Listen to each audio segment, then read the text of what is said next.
I work at a cruise ship as a magician. No business is like that. Pretend you have $1 billion. From a secure job into the unknown. Meet David Svante Hansen, an entrepreneur who built a successful business after leaving his job for moral reasons. What helped him? He says he has persistence DNA. We paid out local employees in brown envelopes. That are also called tools. No, I think we nailed it. Did it create less corruption? I can also give you sort of the origin story. Hi David, nice to see you. Hi Tatjana, thanks for having me. You also mentioned to us before that you left one of your jobs because for moral reasons. So a lot of respect for that. Could you tell us what was a turning point? Certainly. I wouldn't say that I left for moral reasons alone. I also felt that I got a little bit bored, and I could see that the career path unraveling looked exactly like what I was doing at the moment, but with just more zeros attached to the numbers, and that didn't really appeal to me. But I think that it's fair to say this was the time before the Panama Papers, before AML got hot, that be money laundering, and before that virtually became a theme. And at the time I was working as a young lawyer, dealing with a lot of clients that had you were helping them out of some of the big banks, and essentially I felt that I was on the wrong side of everything. So I left that world and joined the combat against the money laundering instead, and that felt a lot better. Okay. I see. Wow. So you had already before that a certain relationship to the topic. I mean, that you could relate to that. Well, I suppose again, rewinding the tape 15 years, that this was not on everybody's mind, and for many reasons it was discarded as something that was boring.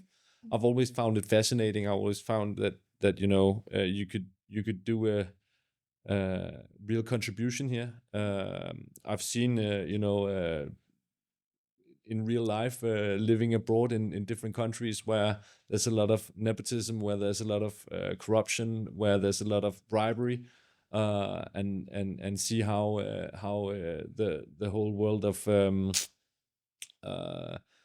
financial crime can disrupt a society from the to the marrow of the bone. So I think that the whole notion, although I realize that it's cumbersome for financial services businesses to be involved with this kind of regulation and the requirements met, it does serve a purpose, and I've seen firsthand what it does to a society when the corruption and bribery levels are off the grid. It's because you lived in a different country, right? I did. Arguably, I was born and raised in Denmark and the UK, but for large parts of my professional career, I've been living abroad in both post Soviet Russia and in Kosovo. In Kosovo, okay, Yeah, cool. yeah, Lovely place.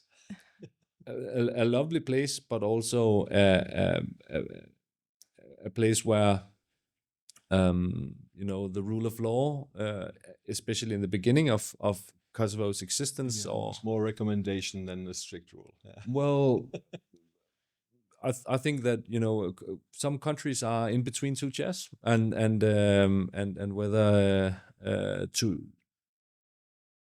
when you are a very young state, or at least acting as a young state, then that comes with some difficulties, as opposed to more mature societies like Luxembourg, which has been around for a while, right?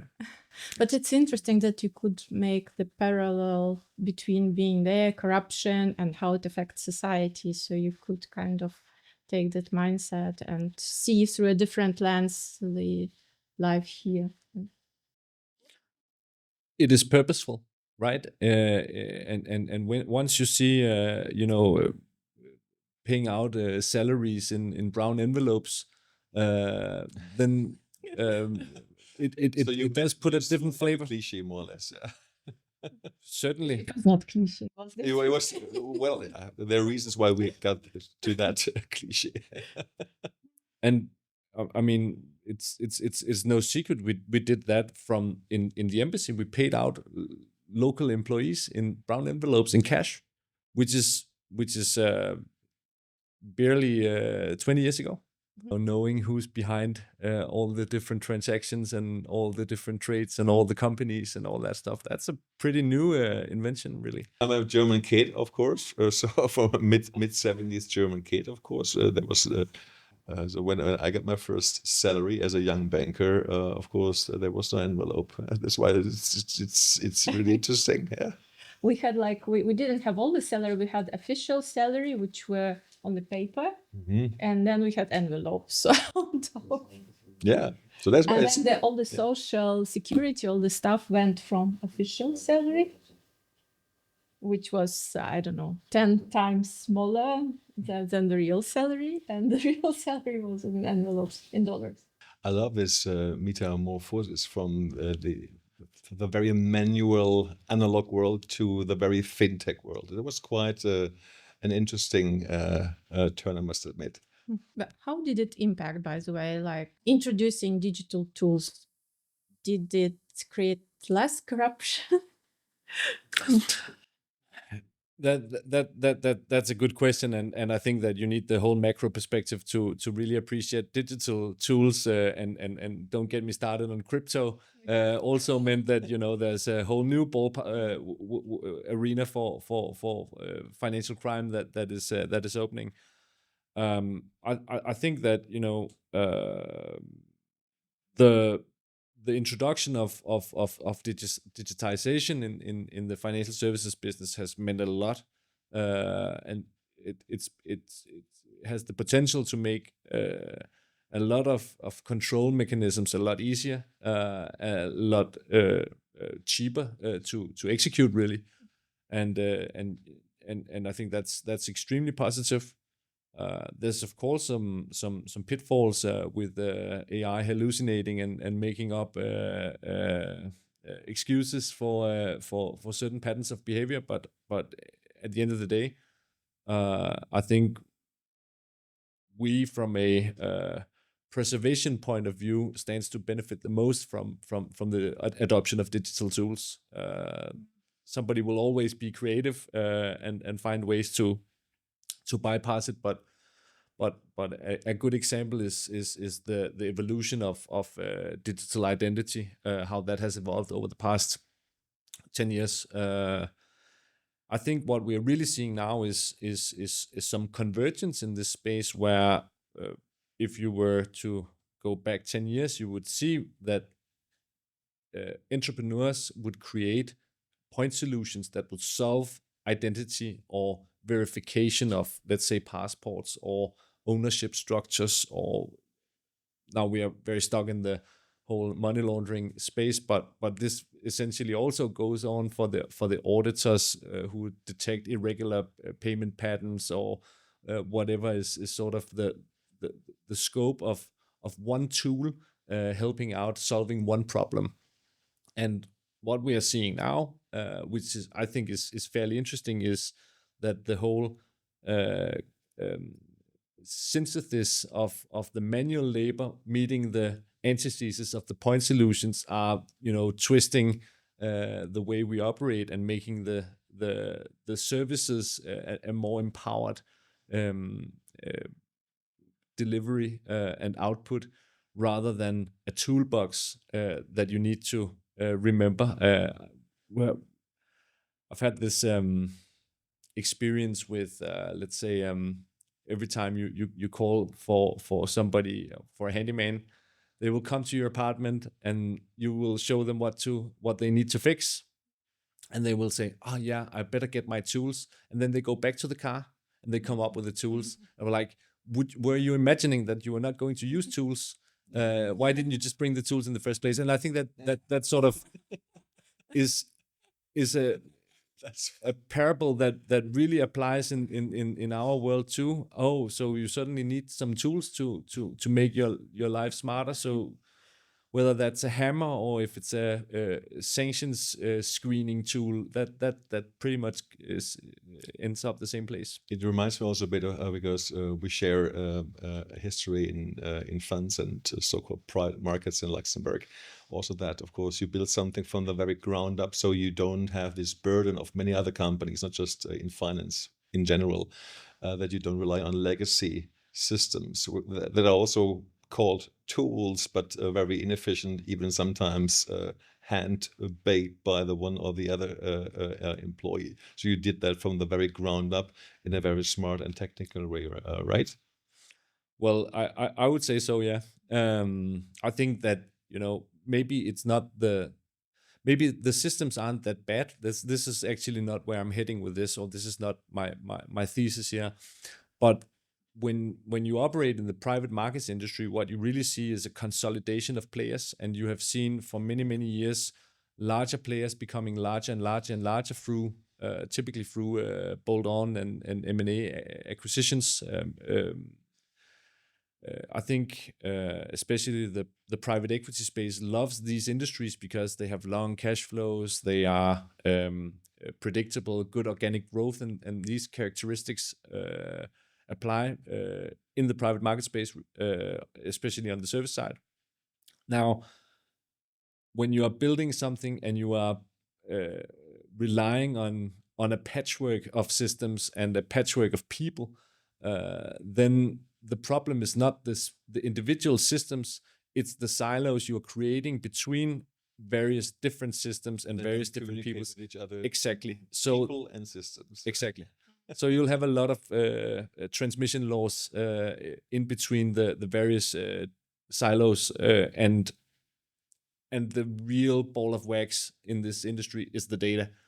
So if you can orchestrate the data in a way where you can leverage some of the technologies on top of that, rather than trying to extract something from here and put it into there, then you are in a fairly good position. And if you have grown extensively with different new teams that used different old systems, and you're trying to combine them, then you are heading for failure, right? Okay. So in that sense, yes, coming with a piece of a white paper some 5 years ago is an easy win, and something that also a little bit unlevel playing field, because we do have a very clear advantage, or to those who have been building on top of other stuff for a very long time. That's very interesting. So you're now was talking a bit about your business, right? Could you tell us what was the vision behind that? Yes, I can tell you what the vision is, but I can also give you sort of the origin story. Yeah. And the whole, the way I sort of ventured into this was by running my own fund. So I ran a fund manager for some years, and realized that I couldn't get the services to run that fund efficiently with the accuracy I needed and the responsiveness from the service providers, and especially not at scale. And decided on that basis to simply raise the bar in the space. So getting a little bit provoked by the complacency by the industry, and wanting to enable and empower the former me, right, and all the peers in that space, was really a motivating driver to start out Embankment as we did 4 years ago. But that's a super powerful story, I must say, because many of the high street service providers, not all of them, but many of them, founders have a background in accounting or audit or law, etc. So you really come from your own, say, bumpy tracks as a fund manager, and you more or less made it right for yourself. I think that, if you have the customer's vantage point, or balcony view, or whatever you want to call it, it's a pretty good pretense to go into business and try to create a product or a service, for that matter, that caters to the needs of your former self, right? You know exactly what to look for. You know exactly what annoys you, and that is, and we've also come to learn something that actually differentiates, because when you are actively trying to solve existing problems, and not using technology, for that matter, for the sake of technology, but you are really solving real problems that firsthand exists, then the reception of those solutions are likely well received, and that's something that we can generally feel, whether that be in home markets of Scandinavia or the reception here in Luxembourg. But that sounds like a fairy tale, but I know no business is like that. So it's for sure has been some bumps, right, on the way. Certainly, and for the first few years, building a solution, not a service, not a tool, but a solution, was not particularly well received, especially not by the investor markets. They didn't believe it. They said, guys, you need to build out a enterprise software business.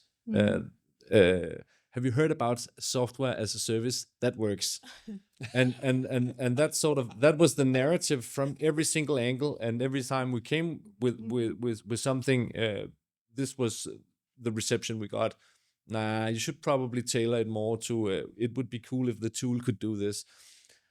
And I think that, again, having the background from the customer perspective, it allowed you to see customer centricity and apply customer centricity to the equation. No, nobody really wants the tool. If you were to buy a tool, you would need 11 tools or 35 different tools, and you would have nobody to tie them together.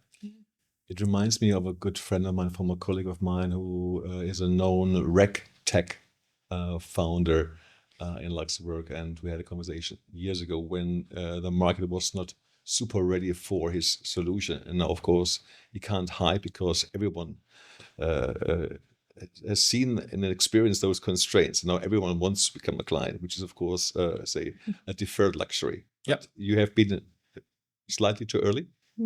Was the market not that ready? No, I think we nailed it. From the market was very receptive of that, but when we were talking to advisors, investors, all these different ecosystem players, they didn't appreciate that yet. Okay. But of course, maturing and seeing the traction and seeing the adoption and all that, everybody has come around, and now there's I would almost go as far as to say consensus that this is the right way forward. So that's not a bump in the sense right now, but it was difficult to stand your ground and be persistent and believe enough in it. If you wind back the tape a few years when there was no consensus on this. Yeah. David, you will correct me on the numbers since you know them, of course, inside out. So we have our offices on the same street. So I'm number 21, you're number 13, Rue Aldringen. And I was surprised that I came across this name Embankment, and I heard that you administer around, correct me, 30 billion euros, and of course weekly changing, as I think you mentioned that in our coffee chats. So you have grown exponentially strong in the Nordics. What is the kind of Nordic or maybe even Danish recipe to do things differently? That's a good question. On the 30 billion, sure. it's also a vanity number, so we're not tracking it daily. But it's definitely beyond that by now. I think there are a few things to why this works and why it's being adopted. One, when we started out back 4 years ago, we actually found a consultant here in Luxembourg, and we said, pretend you have a $1 billion private equity fund, and seek out some of the providers here, and if what we hear about pricing is right, we need those hypotheses confirmed. So please go out and ask them, how would they price what you're bringing to market? And he went knocking on 10 doors. 2 of them returned his calls. One of them said just blank out, no thanks. And the 10th one called him back in 2 weeks and said, yeah, then we would probably price it here. And then of course we heard that, and I think that our chief commercial officer pretended or said something like being a unattended child in a candy store, where we respectfully, of course, for the dynamics and the particularities of the Luxembourg market, have seen a little bit of the same in our home jurisdictions or initial or origin jurisdictions, where the competition has been very complacent, really. And in the beginning, to be completely honest, people were not running towards us; they were running away from something else. That dynamic has changed with the adoption of technology. I think that you get very far by being humble. And although it doesn't sound like I'm being very humble right now, I'm extremely humbled by the delivery that we do on a daily basis, and the trust that's been being put in us on a daily basis, especially from clients that have followed us for 3 and 4 years and took a chance on Embankment when Embankment was immature and an early stage company. And I think that it gets a lot easier to say yes. It gets a lot easier to really see the value proposition now. If you again go back a few years, you were believing in somebody wanting to raise the bar, not actually raising the bar. And now we can really show the difference, and people will testify to the difference. And that's of course a networking effect that really helps us, especially here too, where there's a lot of providers in the private market space, and that certainly helps us. That the track record so clearly demonstrates that everybody was happy with the quality of the services they received. David, you also told us that you have a persistence DNA because of some stories in your family. Could you tell us more about that? I'm not sure if it's because of the stories in my family or just something that runs in the blood, but I realized that and actually not too many years ago, but my great grandfather, he was also a lawyer. Apparently he was not the best lawyer in the sense that he did everything for free. And Everything. well, he almost couldn't provide for his family, Wow. which is not usually what you sort of associate with lawyers. I think that Fair. Especially in Luxembourg. So. well, you said that. I think what's perhaps But a fair point to make. Sorry, just what kind of clients did he have, or for what cases? Why did he set up like that? Look, this is virtually 100 years ago. So I inherited his It's present in the family heritage, so to tell the stories. sagas. I think he certainly wasn't doing a corporate M&A. That's for sure. But perhaps he was helping out people who were selling donkeys or something like that. That's probably more the reality of it. I think referring to persistency and grinding, this is really traits that any entrepreneur can benefit from. I think that although mentioning my great grandfather here in terms of an entrepreneur in the family, the rest of the family has been less entrepreneurial. And while that's perhaps the case, they haven't been less persistent. They have just been using their persistency and stubbornness to accomplish other stuff, other things. Particularly here, my mother, who was fighting sclerosis for many years until an untimely death 6 years ago. But really struggled for 20 years fighting something that wasn't easy, but trying to maintain her day job as a professor at the university, while sleeping a nap in the office, and collapsing in the middle of lectures and stuff like that. But kept going on and kept showing up for her students, always on time. That sort of vibe where you really want to pass it along, and you really take pride in doing a good job and a consistent job and following people through to pass examinations, although you're struggling yourself. I think that runs in the blood still. That's so powerful, but also it sounds also like an intrinsic positivity that your mother radiated despite her situation. Or am I mistaken? No. I think you're spot on. If you want to keep that drive and you want to keep that grinding, then you need to self-motivate, and you need to look at the positive things in life, and there is a lot of positive things to look at, and especially if you get stuff done, then the feeling of satisfaction. Today we actually managed to do this drove impact, created something.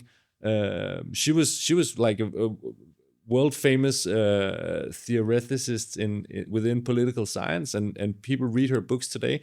She also created stuff. This is not an entrepreneur style creation, but it's still a creative input and long lasting contribution to scholars and students in the rest in the entire world. Right? Interested in politics as well, enough. It's probably had a little bit to do with it, yeah. This is so wonderful to hear in all that, say, tragic, or in all this, of course, let's say also suffering, of course. In the early episodes, I referred to the one or the other inspirational souls. I mentioned Simon Sinek, and I also mentioned Alex Hormozy, which is one of my greatest inspirations, a US superpreneur. And what you just said reminds me of, for one of my favorite quotes. He said, the greatest skill, I hope I get it right, the greatest skill you can possibly develop is to be in a good mood in the absence of things to be in a good mood about. And if you can be in a bad mood for no reason, you can also be in a good mood for no or little reason, at least that serves you well. That's beautiful. I expect that my default position is pretty happy, and I think that bringing a good mood to most conversations, most situations, takes you far, for sure. Coming back to politics, often you read different piece of advice to entrepreneurs that you should not read news because it distracts you from business, etc. Do you read news? Yes, I read news. I tend to disagree that it distracts. I think it's quite key to, understand or appreciate what is within your sphere of control. If a president in an allied country somewhere wants to annex part of your country, suddenly, all of a sudden, well, let's hope it doesn't materialize. But I mean, can't do anything about it. So the level of distraction is minor. I appreciate that of course, if you are an entrepreneur and your products is being imposed with a tax when you export it to a country, then the news are quite important to follow, right? I would say.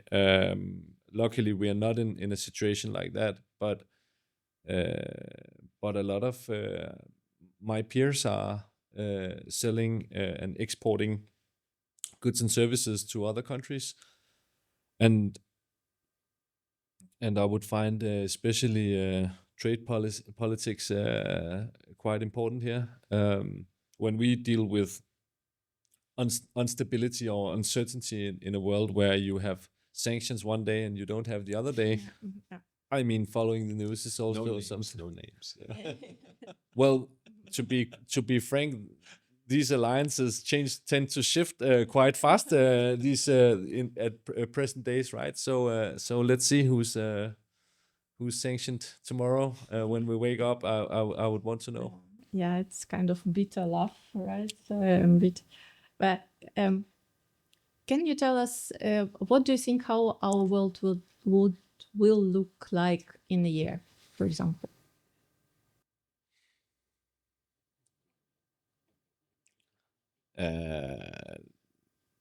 I know that you cannot foresee the future, but just based on your experience and I remember, like, I knew I referred to my mom before being a political scientist, and I remember, some 20 years back when the war in Iraq was starting, and we realized back then there were no weapons of mass destruction down there, and I felt, a little bit deceived by the news and the politicians, and like, Mom, come on, there were no weapons of mass destruction. She quoted Zhou Enlai for the, what was it, about the consequences of the French Revolution. It's too early to make any conclusions or something like that, right? And I think that sort of had the same feeling. What's actually happening right now? Do we know what the consequences are? Do we have any grasp of what the consequences will be? The chain of reactions that these large-scale events tend to put in place means that we are virtually looking at tectonic global shifts, and I hope that Greenland is still part of the kingdom of Denmark in a year or so. But what we have come to learn is we don't know. Danish, of course, that's a very important topic. Yeah. And I love Greenland, by the way. It's an incredibly beautiful place with a lot of very kind people there. But what we have come to learn over the past 12-18 months is that all the things that you took for granted is suddenly floating, and I think that, again, bridging a little bit the gap to the whole idea of venturing into a new business or starting something new, living with the uncertainty and being a little bit apathetic towards the uncertainty is the only way to survive in it and navigate the complexity that virtually you don't know what happens tomorrow. I was attending a restructuring conference a few weeks ago in London. There was also a similar theme coverage, but it was also like that you have to apply more or less real-time risk monitoring, just to have a breathing, not a static assessment of your current situation. Yeah, that I can I can But only. quarterly assessments, so close to real time, more or less. Yeah. Yeah, I Where think tech helps, of course. Yeah. that's for sure, and I think that we have also come sort of to some sort of arbitrary. Why is a quarter? What does a quarter matter in 2026? Right?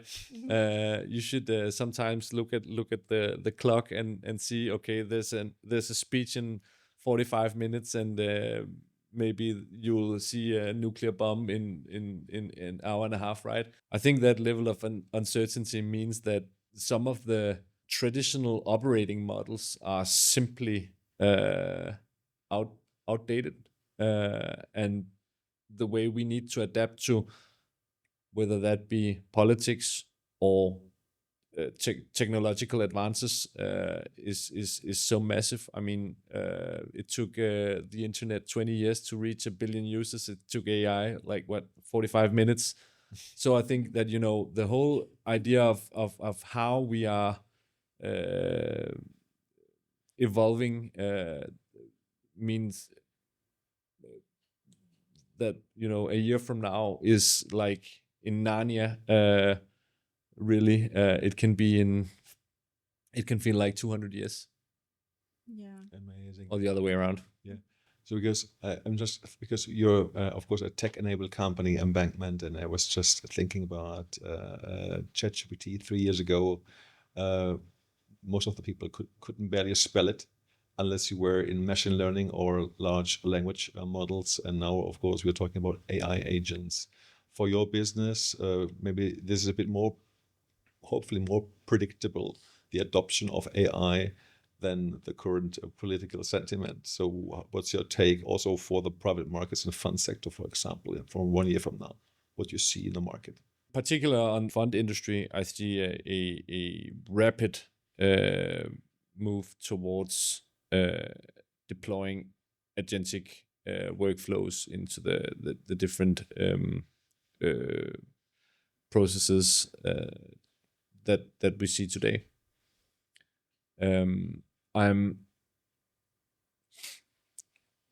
When we started building out agents ourselves, we came to the conclusion pretty quickly that everything resides with the data. And if the data model is not good enough, then you can deploy as many agents and they won't do anything good enough. No matter how smart the LLMs get, if you don't have the data structured the right way, then you can't really use it. I think that whole notion and laying out the rails is easier for some companies like ours, where we don't have the legacy to bring into the AI age.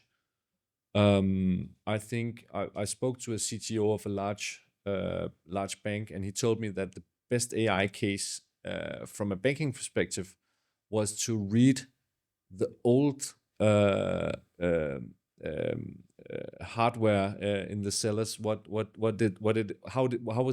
was actually written in code there, and translate that like a Rosetta Stone. And I think that that's not a problem anybody will have anymore.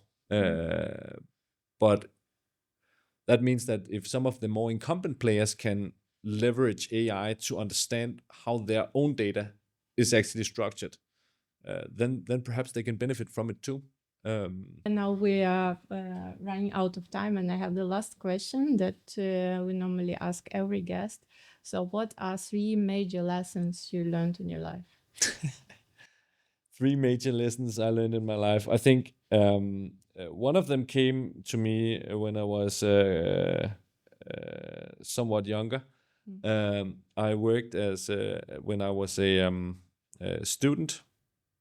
I worked at a cruise ship as a magician. As a magician. Imagine that. Oh. Yeah. And on the boat, the captain was also a magician, and he used magic tricks to pick up women While in the steering bar. boat, or No. He went to the bar and let the co-pilot steer the ship. He went to the bar and he used it for charming ladies. And I was, doing magic for kids, with the beard and the cape and the hat and everything. And I realized that commodity or attention is a commodity. So we can't all have it all at the same time. And if you take it from somebody, then somebody wants it back. So he left me in Oslo in the winter, and he didn't want to bring me back because I apparently took all the attention away from his magic tricks. Interesting. Okay. Well, To change the target audience from children into his. No, I was like 15 years old. I didn't have any ulterior motives back then, but apparently I was a little bit more, maybe a little bit better with the deck of cards. I think humility is something that will teach you a lesson once in a while, and if you get too cocky or too sure of something, then once in a while somebody will take you and ground you for sure. And I've had that experience a few times where we came and we believed that we had the best service market fit in the world since inventing bread or something like that, and clients took us to school or took me to school and said, yeah, we're never going to use that, forget about it. And that teaches you humility when you realize that you are not the rock star, you are mainly setting up the scene and the light and the sound, but the real rock stars, they're the ones buying the product, buying the services, and I think that was super helpful. And my good co-founder kept a relationship with the people, and they told them, I don't want to meet that guy again. He was not cool, and having dwelled a little bit on that, I would agree with them. And so once in a while you're taught a lesson in humility, and that's probably pretty good. Third lesson, I think keeping at what you are good at is a lesson that I've also learned. This is not my first rodeo. I've founded a company before. I think we did some learnings, me and my former co-founder then, that we should probably focus on something where our own domain expertise were a little bit better or stronger. And you can only confidently do something if you are not trying to improvise on a daily basis. You need to be able to be well versed in the space that you venture out to, because everything else is uncertain. So you at least need to be able to own the domain, and otherwise success is pure luck if you make it. Well, thank you for these great answers, and thank you for being with us. Thank you so much. Love the conversation. Pleased to be here. Thank you. If you like our conversation, please subscribe to our channel, so the algorithm will know that you really find our conversation interesting, and it will show it to more and more people.